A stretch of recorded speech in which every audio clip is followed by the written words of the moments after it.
Greetings and welcome to this episode of Everybody's Business, a podcast produced by the National Entrepreneur Center in Orlando, Florida. My name is Jerry Ross and I'm your host, and I'm also the president of the National Entrepreneur Center.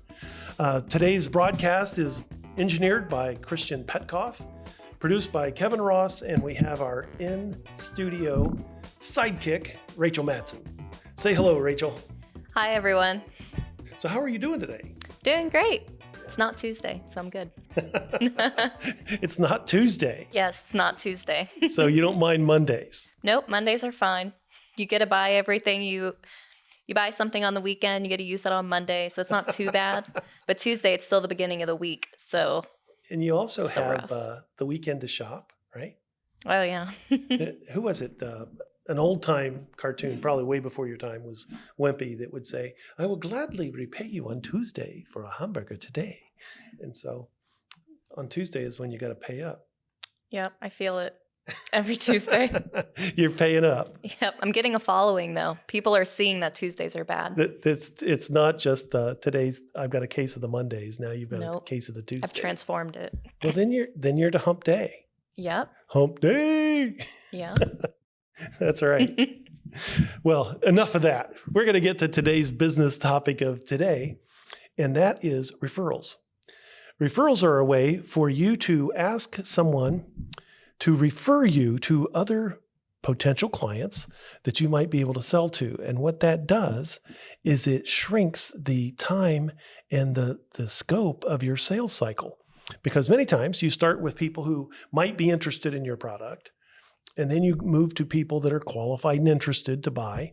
And eventually you get to making a presentation to someone to sell them on your product or service. But if you have a referral, what that does is it moves you into someone that's probably qualified and interested to buy because they've been referred by someone who was qualified and interested to buy. Oh, wow. Because we hang out with people just like us, right? Right. That's why we like them so much. But those people know people who are in similar positions. And so when you've earned someone's trust to buy your product or your service, you've also earned the right to ask them for anyone that they might know who might also have an interest in buying your product or your service. The problem that most people have is they're too shy to ask. Guilty. And so what I say is you've earned that right to ask if you've earned their business. And so you've got to build up your courage in order to ask, because it's not embarrassing to ask for referrals. But if you don't ask for referrals and you don't stay in business, now that is embarrassing. So you've got to step forward and ask for referrals. But most people do it in the wrong way. They will say, "So Rachel, who do you know?" And what's your first response? I want to hold back. Exactly, because you want to protect your friends. Right. And you say, "I don't know anybody." And I go, "Really? You know no one?" No. Putting me on the spot. Exactly. But if I was to say to you, "Rachel, I appreciate your business. So who do you go to school with that might also be interested? Who do you go to church with? Who do you play softball with that might be interested?" What I've done is I've taken that global "who do you know" and made it a small pool of who do you know in this particular group. And that made your world a little more smaller and more manageable, right? Yeah, it helps prime. It does. Your thought processes. Did you have some people that popped into your head when I started naming off those groups? Oh, yeah, definitely. Thought about those different cohorts. Okay, so give me their names and numbers. I want to call them right now. I see what you're doing now. But that is a way to earn a relationship with a customer, but then also earn that relationship to connect with other people that they know who might be qualified and interested to buy your product or service. And when you can do that effectively, you shorten your sales cycle, and you also use that relationship to establish a new relationship. Because we may have only been friends for 8 or 10 minutes, but if I have a restaurant and said, "You got to go check this out," you'd go, right? Oh yeah, I love food.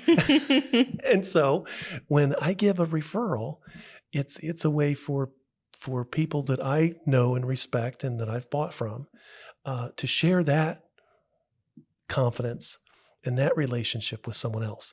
And that is invaluable when you're in the process of earning new relationships and new business and building your cast of customers. And that, my friends, is today's business topic of the day. Who do you play ball with? Who do you go to school with? Who do you go to church with? Who do you play cards with that might want to listen to everybody's business? So Rachel, that's my business topic of the day. Who's our next victim on everybody's business for our guest interview? We have John Dearie, the president of the Center of American Entrepreneurship in Washington, D.C. Wow. So how do we get that? John Dearie is a friend of mine, and I respect him a lot. So stay tuned. Don't go away. You're going to like this. The National Entrepreneur Center has made it easy for you to learn business principles from anywhere, at any time, with NEC Online. As a supplement to all the great resources at the National Entrepreneur Center, you now have free access to over 300 learning modules that you can access at any time. Thanks to the generous sponsorship of Wells Fargo and our partnership with The Lonely Entrepreneur, you can access this powerful online learning platform for free. Learn on your own time and at your own pace. Access product reviews and participate in weekly group coaching opportunities. Right now, the only thing missing is you. So check out our online learning platform today at nationalec.org. That's nationalec.org. Did I mention it's free? It's Mr. John Dearie. Let me give you an introduction. John Dearie is the founder and president of the Center for American Entrepreneurship. He is the former acting CEO of the Financial Services Forum, which is a financial and economic policy organization comprised of the chief executive officers of the largest financial institutions with operations in the U.S. From 2001 to 2015, he was the forum's executive vice president for policy, coordinating the group's policy agenda, which included financial supervision reform, the competitiveness of U.S. capital markets, free and fair trade, comprehensive tax reform, debt and deficit reduction, and accelerating economic growth and job creation. John spent 9 years at the Federal Reserve Bank of New York, where he held positions in the banking studies, foreign exchange, and policy and analysis areas. He was appointed an officer of the bank in 1996 and is co-author of Where the Jobs Are, Entrepreneurship and the Soul of the American Economy, which, by the way, is on my bookshelf. And so in living color right here, John. John's writing has appeared in the Wall Street Journal, the New York Times, the Financial Times, The Hill, Politico, American Banker, USA Today, and China's Caixin magazine. Thank you for being here, John. And thank you for what you're doing with the Center for American Entrepreneurship. Can you tell me a little bit about the center and what you're doing there?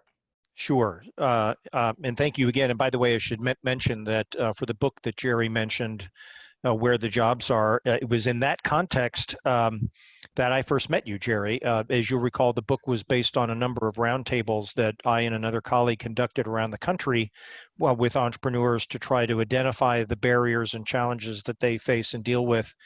And among the very first that we did was in Orlando at the National Entrepreneur Center, and you participated in that roundtable and are quoted about 3 times in the book. So that's right. That's how our relationship began. And then after I decided to organize the Center for American Entrepreneurship, I reached out to Jerry to be on our board, and he very graciously agreed. But that's a great segue to CAE. So it was by way of that book that and those roundtables that I first got hip to the importance of startups and entrepreneurship, to things like economic growth, job creation, opportunity expansion, and the sad reality that entrepreneurship in America has been in decline for a number of years, both in absolute terms and in terms of the number of new businesses launched every year, but more importantly and more profoundly, new businesses as a share or as a proportion of all businesses in the United States. That figure, that ratio has been in decline for 4 decades. So John, let's dive into that just a little bit. We hear small business is the backbone of America, and small businesses are what drives America, and yet you're saying that it's declining. Can you go into that and explain that a bit? Sure. Small business definitely is the backbone of the American economy. It's even more than the backbone. The U.S. economy, which is the world's mightiest economy, is a small business economy. 99% of all businesses in the United States have fewer than 500 employees. And a lot of people, when you say that, think, well, that's not that small. Well, 80% of all the businesses in the U.S. economy have fewer than 20 employees. So the United States economy is very much a small business economy, but there is a distinction both in economic terms and in terms of the role that they play in the economy between new and existing small businesses. New being defined a couple of different ways depending on who you're talking to. Generally, the two categories you hear are less than 5 years old. Some people will actually truncate that duration to less than 1 year old, true startups. Of course, most startups go on to be the next generation of small businesses. Right. But a few of each cohort of new businesses launched every year go on to grow both in terms of job creation and revenue very, very quickly. They're the next Google, the next Apple, the next Microsoft, and all of those firms, both the ones that go on to become small businesses, but also the ones that grow very fast, play a very important role in the economy from the standpoint of being the principal source of innovation in the economy. And the economics behind that is, we know from the great work of an economist named Robert Solow, who won the Nobel Prize for this insight. Innovation is the driving force of gains in productivity, which in turn drives economic growth and job creation. So small John, businesses and new businesses are both incredibly important to the U.S. economy. well, I've heard a couple of sayings that go into that. And one is that every big business started as a small one. And the other is that as we have support for these small businesses that are startup and we move them into the next phase of growth, that's where we get an exponential increase in jobs. And so in Florida, about 83% of the businesses headquartered in Florida have less than 10 employees. And they produce about 38% of the jobs. And about 14% of the businesses have between 10 and 100. So about 98% have less than 100. But that top 14% produces about 33% of the jobs in Florida. So anything we can do to take one of those startup businesses and move them into the next phase of being an existing small business, we get an exponential increase in jobs. And the reason why the work that you do there at the National Entrepreneur Center is so important, Jerry, is that, as you know, about half of new businesses fail before their 5th anniversary. So as you just said, the more new businesses that we can bring into the established small business realm, that's where the real action is from the standpoint of innovation, economic growth, and job creation. Okay, so we've talked a lot of numbers and we've talked a lot of definitions now, but you're saying that small business and entrepreneurship is declining. So how do you get from they're the backbone of America and 98% to we've seen a decline? I should have specified that it's new businesses or startups that are in decline. And why is that? Well, that is exactly the question that I put to the economists who, when I first learned about this, and there have been a lot of economic research conducted starting in about 2009 and over the next several years by a number of economists around the country, folks at the Kauffman Foundation and folks at a number of universities around the country. When I found out about this, I put that very question to them, and they said, we don't know. We have certain theories, certain suspicions, but fundamentally we don't understand it. And it was to answer that question that I set out on that series of roundtables, among the earliest of which was with you at the NEC. And what we came away with after 12 roundtables around the United States is a number of reasons. If you think about what new businesses need to thrive, or what entrepreneurs need to thrive, they need great new ideas. They True. need the capital and the talent to pursue those ideas True. with as few unnecessary or stupid distractions as possible. And in that category, I would put things like regulatory burdens and challenges and tax burdens and challenges. And there are challenges and problems in each of those 5 categories in terms of commercialization of innovation, access to properly skilled talent, and that has both a domestic counterpart in terms of the skills gap that you hear so much about, as well as immigration policy. Access to capital has all kinds of issues associated with it, from access to bank capital to access to angel capital, venture capital, and then of course there's lots of regulatory and tax issues. So all of those issue areas comprise the agenda of the Center for American Entrepreneurship, and our job, as you said, is to work with policymakers to dismantle those barriers and challenges to entrepreneurs. So that's what I was going to say. Now that we know all that, so how do we fix it? Well, how we fix it is we have a very detailed policy agenda with lots of specific ideas as to, first of all, identifying all the relevant issues. And I should say that part of the way that we continue to identify those issues is we continue to do roundtables around the United States with entrepreneurs. It's very important, especially if you're in the Washington, D.C. area. It's very easy to get to fall into the inside the bubble thinking and think you know everything. You bet. It's very important to get out of Washington and to continue to talk with entrepreneurs around the country to make sure that you're staying in touch with them. The National Entrepreneur Center in Orlando, Florida has been around since 2003 and today is home to 14 business support organizations who have a single mission: to help you grow your business. Through free business coaching, low-cost training, and valuable business connections, these 14 business support organizations assist thousands of entrepreneurs each year in starting, growing, and scaling their businesses. So why not visit the website at nationalec.org today, or give us a call at 407-420-4848 to discover how you might take your business to the next level. And by the way, the National Entrepreneur Center is funded entirely through local sponsors, which include Florida Blue, Fifth Third Bank, the Orlando Magic, and Seacoast Bank, just to name a few. So let's get connected today and get growing. Check out our website at nationalec.org. Tell me about some of the policy issues that the Center for American Entrepreneurship is working on. So the specific issue areas that we happen to be engaged at any particular moment is determined by, first of all, our bandwidth, but more importantly, where the interest is among policymakers, particularly on Capitol Hill. So a very large part of our job, in addition to staying in close touch with entrepreneurs that we do by way of roundtables around the country that we do on a regular basis, we stay in very close touch with our contacts and our relationships, the key members of Congress, the key committees on the Hill, and the key, very important, key staff people who work for those committees and members of Congress to have a good understanding as to where their interest lies.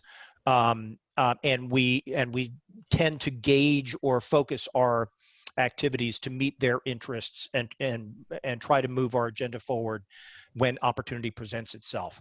But we are engaged on issues having to do with tech transfer and commercialization, commercializing the innovations that federal funding is generating. And so that federal funding is generating that through universities, through national institutes of health. So it's taxpayer research that we're saying, what are the commercial applications for that? Correct? That's right. And there's a very long history of the government involvement with the innovation and entrepreneurship economy.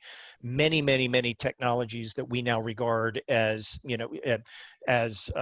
staples of our daily lives, including the internet, as you know, sprung from federally funded innovation. And so it's very important for that innovation to be commercialized, turned into businesses that are the mechanism for getting those innovations out into the economy. And there are a number of problems with that process that we're working on fixing. We're working on fixing issues of education, the skills gap, workforce readiness, immigration policy, lots of access to capital issues, angel capital, venture capital, access to bank capital, other sorts of sources of capital, and then reducing and streamlining the regulatory burden, complexity, and uncertainty. And then there are a number of aspects of the tax code that are either hostile to or actually punish new businesses and those who invest in them. They're at an extreme disadvantage to existing post-revenue businesses, and we are trying to pick off and dismantle each of those tax-related disadvantages.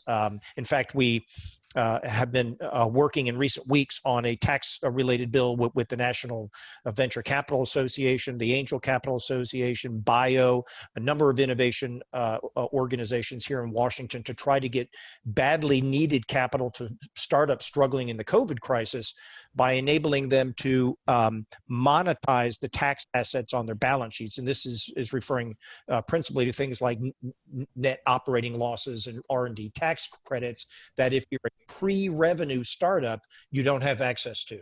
And so a bill was just introduced by Dean Phillips from Minnesota and Jackie Walorski, a Republican from Indiana, to change the tax code to benefit startups to get them the capital that they need.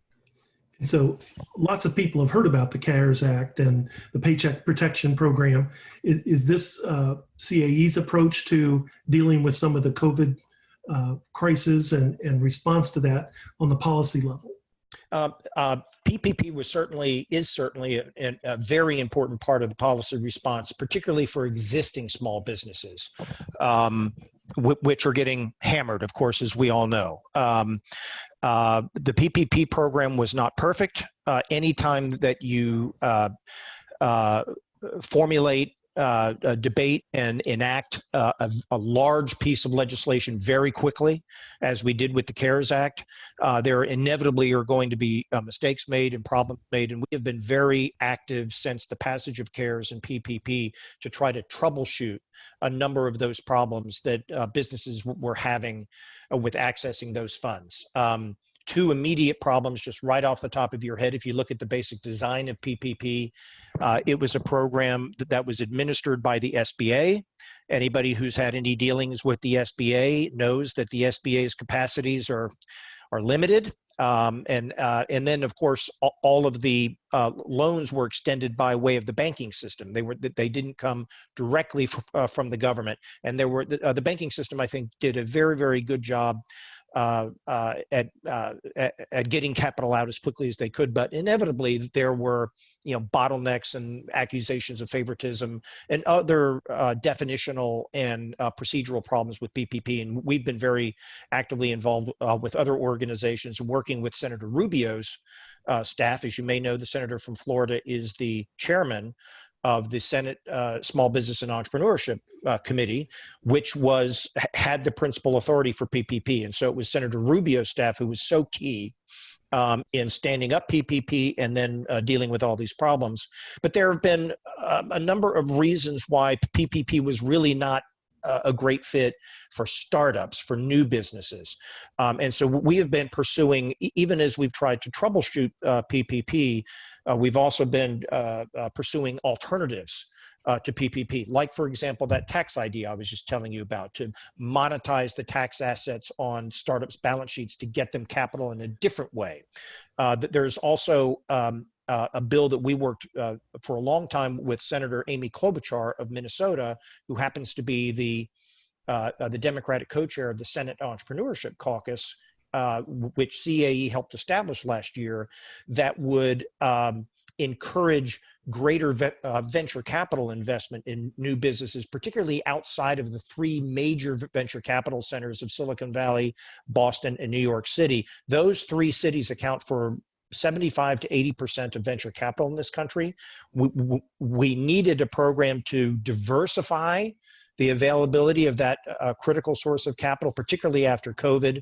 And that bill that was introduced in the Senate and the House in March is called the New Business Preservation Act, the purpose of which is to preserve new businesses by incentivizing a continuation of venture capital investment by offering a one-to-one match for every private dollar of venture capital invested in new businesses will be matched with a dollar of a federal tax dollar. That has the effect of dropping the hurdle rate for the investors in half, opening up the aperture of potential returns, and we think will be a very, very important piece of legislation, the aim of which is to preserve the current generation of new businesses which are imperiled by the COVID emergency.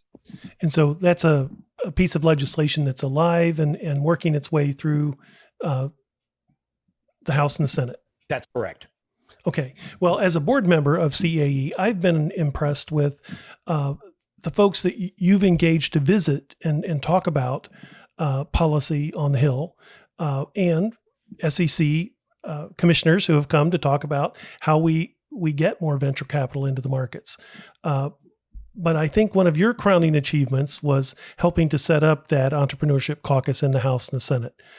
So while that goes under the radar, I do think that was one of the big achievements of the CAE, and mostly due to your efforts. So thank you for representing the small businesses out there to make that happen.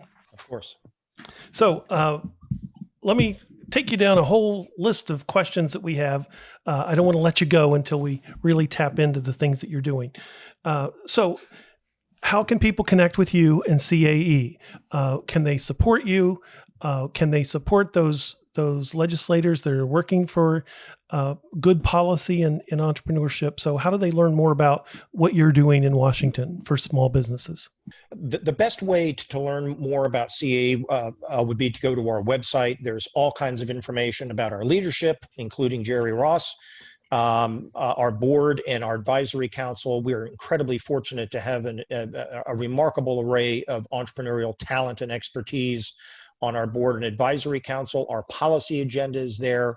We do a lot of writing. We are a research, policy, and advocacy organization. So we do research reports on various aspects of entrepreneurship, lots of op-eds and blog posts on various topics pertaining to policy. All of that stuff is on our website. And of course, following us on social media. On Twitter, our website is startupsusa.org. Our Twitter handle is very similar. It's startupsusa.org, just no dot between USA and ORG. The Center for American Entrepreneurship is also active on LinkedIn, and so you can follow us there as well. In terms of supporting CAE, yes, we certainly would appreciate that. COVID has really made the funding for nonprofits, including CAE, more difficult. The foundations are pulling back, primarily because they're concerned that their grantees will not be able to perform on their grants. Everybody has turned very conservative in terms of corporate funding and individual funding. So a great way to support CAE is to join what we call Team 500. And you can, if you just go to our website, right on the homepage, that there's a link to Team 500. We're hoping to be able to convince 500 people to give us $500, hence the term Team 500. It's tax deductible, and you'll be supporting really important work that supports small business, new business that have become especially important now in the wake of COVID and all of the damage to the economy broadly, to economic growth, and to job creation. All of the policies that we work with policymakers on are vital to the post-COVID economic recovery. But in order to do that work, we have to survive. That's correct. The UCF Small Business Development Center offers a variety of valuable business services to companies throughout Central Florida who are poised for growth. From free business coaching and low-cost seminars to advisory boards and international trade assistance, the SBDC has been producing meaningful and measurable results for their clients for the last 20 years. You owe it to yourself to visit the SBDC and start growing your business. Now, here is your host, Jerry Ross. You mentioned COVID. So what I'd like to do is take you down a line of questioning about COVID in general. So what are your thoughts on the whole COVID experience? Just the world according to John Dearie. Yeah, it has been, Economically, it's been devastating. And let me just put a few numbers to that because they're just astonishing. Just last week, the Federal Reserve put out a paper. Actually, the Federal Reserve Bank of New York, my former employer, put out a paper showing that between February and April of this past year, so we're talking a 2-month period between February and April, 22%, almost a quarter of all small businesses in the United States shuttered. As alarming as that is, the racial components or structure of that decline are unbelievable. 17% of white-owned businesses shuttered. 26% of Asian-owned businesses closed. 32%, so a third of Hispanic-owned businesses closed permanently. 41% of African-American-owned businesses in the United States closed for good in 2 months. It's more than 400,000 Black-owned small businesses closed for good. There is only one way to characterize that. That is a national catastrophe. This is why the need for Congress to act again, to pass the so-called CARES 4, an extension of all of the support for both households and businesses, is so vital. That support from CARES that you talked about has been suspended, and businesses are closing every single day. And there are other aspects of this that are incredibly alarming in terms of the suspension, for example, of eviction notices. Millions and millions of American households are behind on their rent and their mortgage payments, and if that eviction suspension is not extended, millions of people are going to be homeless. So we are in, and then of course everybody knows the drop off in economic activity. Economic activity dropped by a third in the second quarter. Simply stated, the United States has never been in an economic emergency more severe than the one that we're in now.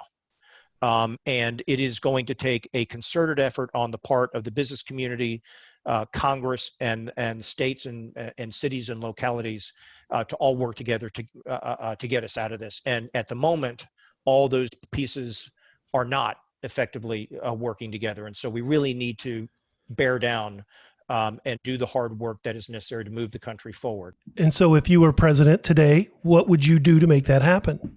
Well, I will say, and CAE is a nonpartisan organization, and we're very careful and strict about that. We will work with anybody on behalf, and we do work with both Republicans and Democrats on behalf of new and small businesses. I do have to say, and I'm not going to get specific in terms of blame because I think there's a lot of blame to go around, that it is frankly a national disgrace that the United States of America, with all of our technological advantages and the advantages of our political system and our economy, is literally the worst performing country on the face of the earth in terms of its response to COVID. It did not have to be this way.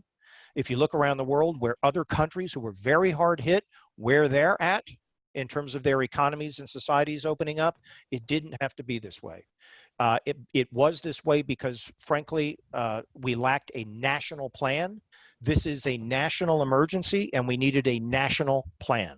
It is not enough for the states and localities to be told to do their own thing, because you get a patch quilt of all different kinds of approaches, and it obviously hasn't worked. So if I were president, and answering your question, if I were president, I would pull together all 50 governors and hundreds of mayors, and I would come up with a national, one unified, single, science-based plan, and I would go on national television, and I would give a speech of the sort that presidents give when we are on a war footing, and I would rally the American people to pull together and beat this enemy.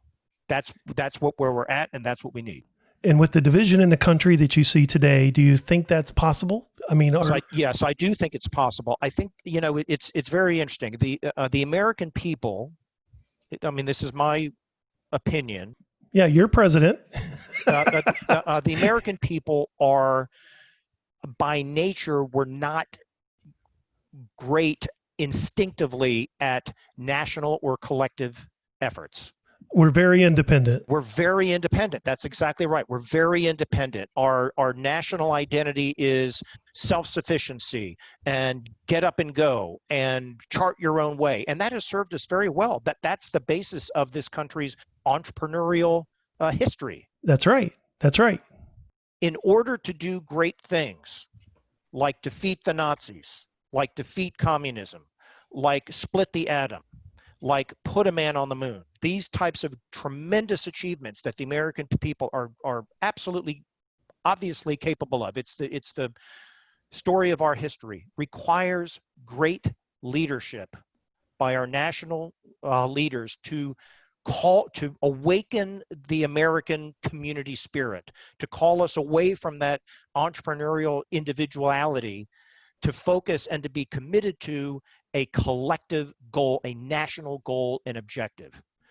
When we have the leadership that appeals to that sense in all of us, and it's there, but it has to be called, and that requires leadership. And that's, I'm afraid, is what has been missing since this crisis emerged in January, in my opinion. So what good came out of this crisis? Well, I hope we have all been taught a very hard lesson about what I just articulated, about that when we're faced with great national crises, we all need to come together to put aside our individual desires and priorities and focus on the collective good. I hope we have also, and I think the country is emerging, just beginning to emerge from a very a broken down and very tribal political system. I think that there is a sense of exhaustion in the country with a political system that amounts to blood sport, where the only objective is to draw blood from the other side. I think the American people are in the mood for and are desiring of getting back to the national greatness that we all like to think of ourselves as, and achieving great things, whether that is defeating COVID, or whether it's building infrastructure, bridges, highways, tunnels that we can all be proud of, whether it's solving our problems of education, healthcare, these big national problems. I think the American people are in the mood to get back what being American is all about, and are tired of the way things have been going. And by the way, I'm not just talking about the last 3 or 4 years. I'm talking about the last 10 or 15 years. The country has moved away from, I think, a sense of national and collective achievement, and we need to get back to that. And I think there's an appetite for it. As my mom used to say, we need less politicians and more statesmen. That's a great way of putting it. Yeah. As we go through this year of the pandemic, many of us thought that would only be maybe a few weeks, maybe a month, but now that it's gone on for months, people are realizing that maybe we're not going to be doing business the way we used to. Maybe business has changed forever. Whole workforces have pivoted to working from home. Schools closed, businesses closed, live events canceled. COVID-19 has pretty much turned our daily lives upside down. Dealing with a global pandemic has also made us rethink how we do everything. Schooling our children to serving customers, it's difficult. Any kind of change is difficult. But when you add to that all the uncertainty that comes with an unpredictable virus, a virus that could be fatal, it's no wonder that folks are feeling a bit stressed these days. So if you are feeling stressed right now, it's okay. You're normal. What you need to know is that you're not alone. Most everybody today is feeling the stress of the situation. Maybe in different ways, maybe with different circumstances, but believe me, everyone has been affected. It's okay not to be okay right now. You are allowed to take time for you to regroup and to recharge. I think there are some aspects of what we've found from working remote that are good. That we've learned to use different technology. We've learned new ways to stay in contact with each other and with our clients. And I think even when things do get back to normal, whatever normal may be, that we'll find that some of these aspects of technology and video conferencing, online learning, all of those things will be carried forward into the new way of doing business. Remember, in times of chaos, there is always an opportunity.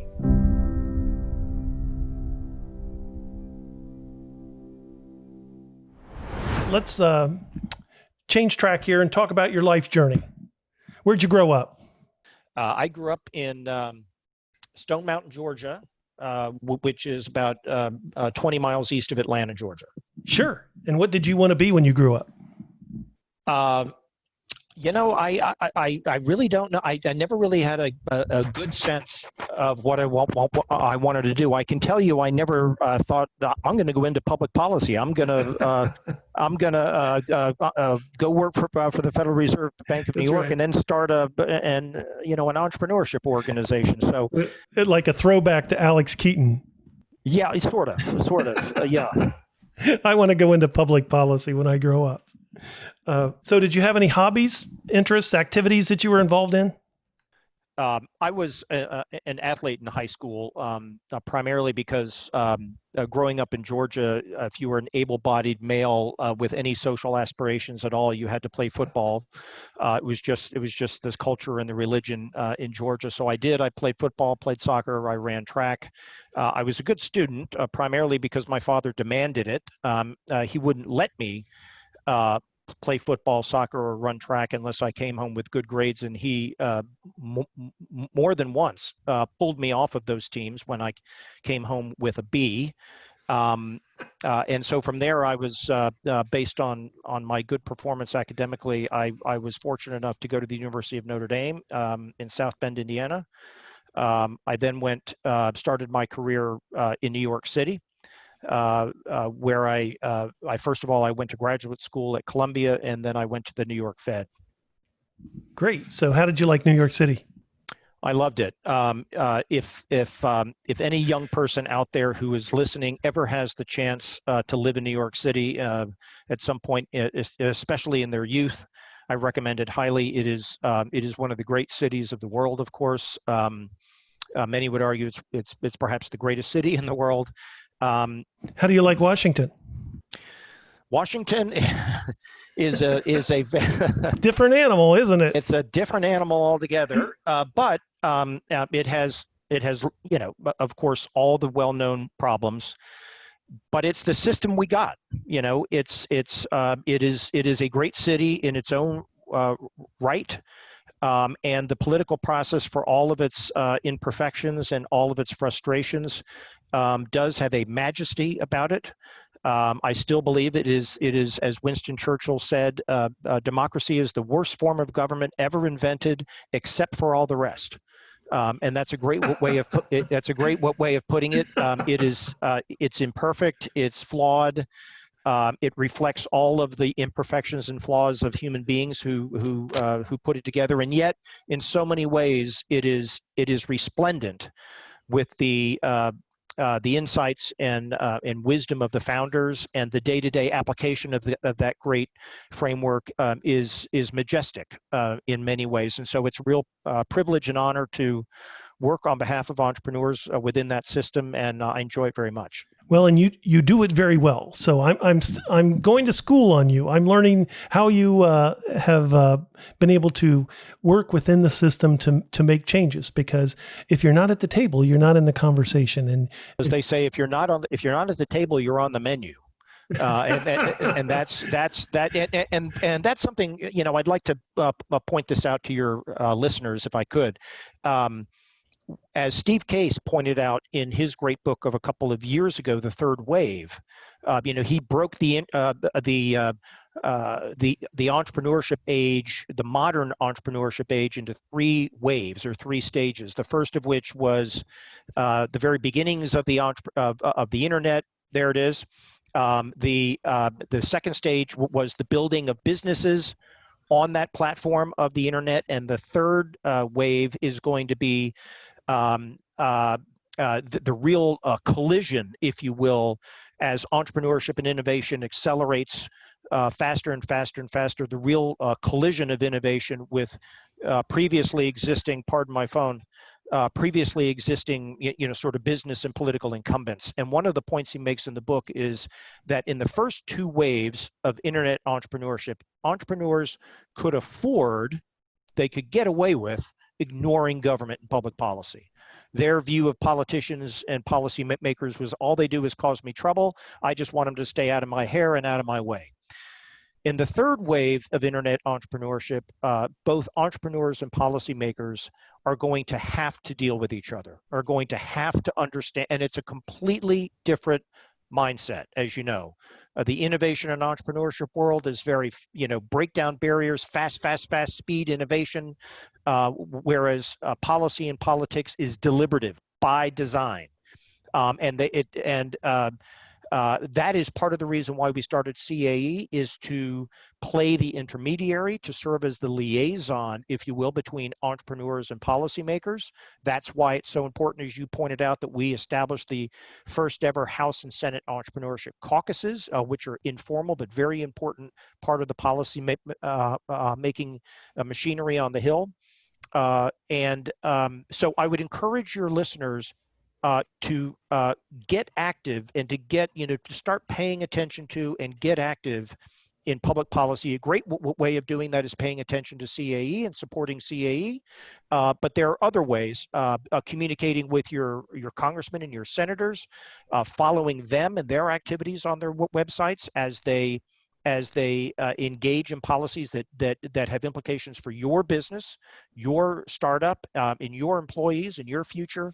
So we're at the dawn of an age when there is going to need to be much greater understanding, learning, interaction, and working together of policymakers and entrepreneurs. And that's why what you do at NEC is so important as well. So, John, did you have any mentors growing up that put you on the right path or pulled you off the wrong one? Yes, like most folks. Well, I was very fortunate. I had a couple of terrific teachers, especially in high school, who took an interest in me and took me under their wing or grabbed me by the scruff of the hair when they needed to, and played a major role in directing me through my formative years. I was also very fortunate, I must say. I have a wonderful dad. I'm the oldest of four sons, and my father set the standards for expectations, and his expectations for us were very high, both in terms of performance and in terms of learning how to be good people. I have benefited my whole life from his guidance and his instruction, and still do. That's great to hear. Much the same. Teachers and family had big influence on me as well. And they have a way of keeping you in line sometimes just with a look. Yes, indeed. Yes, indeed. Couple of closing questions. Sure. If you could have a conversation in history with anyone, who would that be and what would you talk about? My goodness. Hard to pick one person. Given the work that I do, obviously it would be an enormous privilege and thrill to speak to somebody like Steve Jobs. I'm also very interested and have been from a very young age, have been very interested in public policy and leadership at the national level and how important it is.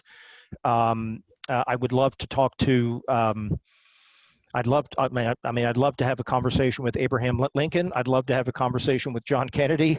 Have a cigar with Winston Churchill. Yes, I mean I'm a fan of great historical films and historical books. How leaders led their nations or corporations or whatever organization they led through great challenges. That's the kind of stuff that gets me excited and charged up.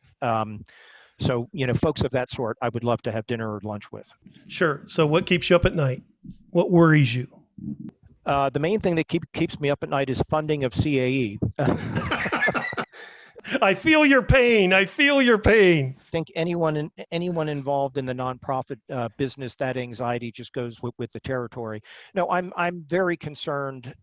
Who's not? I'm very concerned with where the country is right now. And it's not just all about COVID, although that's obviously terribly concerning. I'm terribly concerned about especially the impact on the next generation. This crisis has fallen disproportionately on people who are most vulnerable, and that includes women, that includes people of color, and it also includes children. For example, my kids are 16 and 14. They missed out on the last semester of school and all the various activities and athletic seasons of last year, and they're missing out on them again the first semester of this year. And it didn't have to be that way, as we previously discussed. So I think the country is facing a number of existential crises, everything from the economy, from COVID to climate change, to our relationships with the rest of the world. We are living through very interesting times, and that's exhilarating in a certain way, but I'm also, they're turbulent and dangerous times, and I hope and trust that our country will rise to the occasion as it has in the past.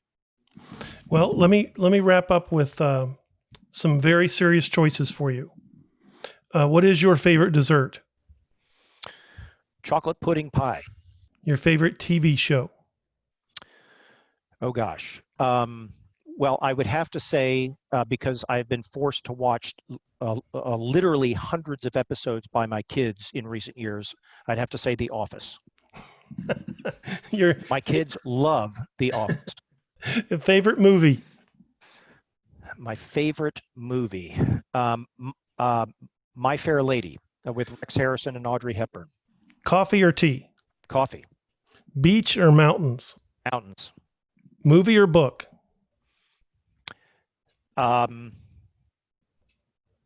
That's a hard one, Jerry. I like them both very, very much. I'd have to say both. I can't go with one or the other. I'm sorry. I'm indecisive on that question. Ballet or opera? Ballet. Pie or cake? As I just indicated, it would have to be pie. Beer or wine? Wine. I used to be a beer drinker. I'm not anymore. I love wine. I love everything about it. I probably drink too much of it, especially recently in light of all the pressures of the pandemic. Haven't we all? Haven't we all? Haven't we all? The pandemic's been great for the booze industry. That's right. That's right. Well, thank you, John, for your time, and thank you for listening today. This is Everybody's Business, sponsored by the National Entrepreneur Center, and we're glad you're listening. We'll be right back. If you have a business question that you would like to have answered, or if you would like to suggest a topic for discussion, we would love to hear from you. Just email Jerry at hello@nationalec.org. That is hello@nationalec.org.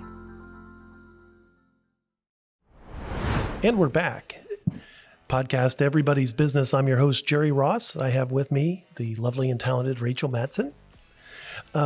I always enjoy talking to John Dearie. He always gives me a new nugget of knowledge or a new perspective that I really enjoy. Yeah, it's a great acquaintance to have, Jerry. Keeps you a more well-rounded person for sure. Exactly. Well, and it also gives me that connection in Washington that, sometimes we get so caught up with what's happening here locally that we do need to know what's happening policy-wise in Washington that can affect our local businesses in a hurry. For sure. So, I agree. Always enjoy what we get from the guests we interview here. For final thoughts, we talked earlier about asking for referrals and how some people are embarrassed to do that, or some people get a little uncomfortable in asking for referrals. And it made me think back to Mama Ross's book of witty sayings, where she would say to me, "If wishes were horses, beggars would ride." And that wise was words. very wise words. And the meaning was, if you were just going to sit around and wish about something, it's not going to happen. You've got to be bold. You've got to sometimes step out and do the things that are hard in order to move yourself forward. And so rather than sit around and wish about it, we need all of the listeners to realize today that you've just got to reach out, be uncomfortable, and do the things that are going to help your business grow. No, I completely agree. That's something you can take all through life, is just improving from who you were yesterday, not just business, but pretty much everything. That's so. And that's a Rachelism. Oh, yeah. Improved from her you were yesterday. I got a bumper sticker that. That's right. That's right. Okay, that is now trademarked. Look for it on the bumpers around Orlando, Florida. That'll do it for this episode of Everybody's Business. We invite you to tune in again next week for stimulating conversations, business tips, tactics, and the lovely and talented Rachel Matson. Oh, thank you. Till next time, enjoy life. This is not a dress rehearsal.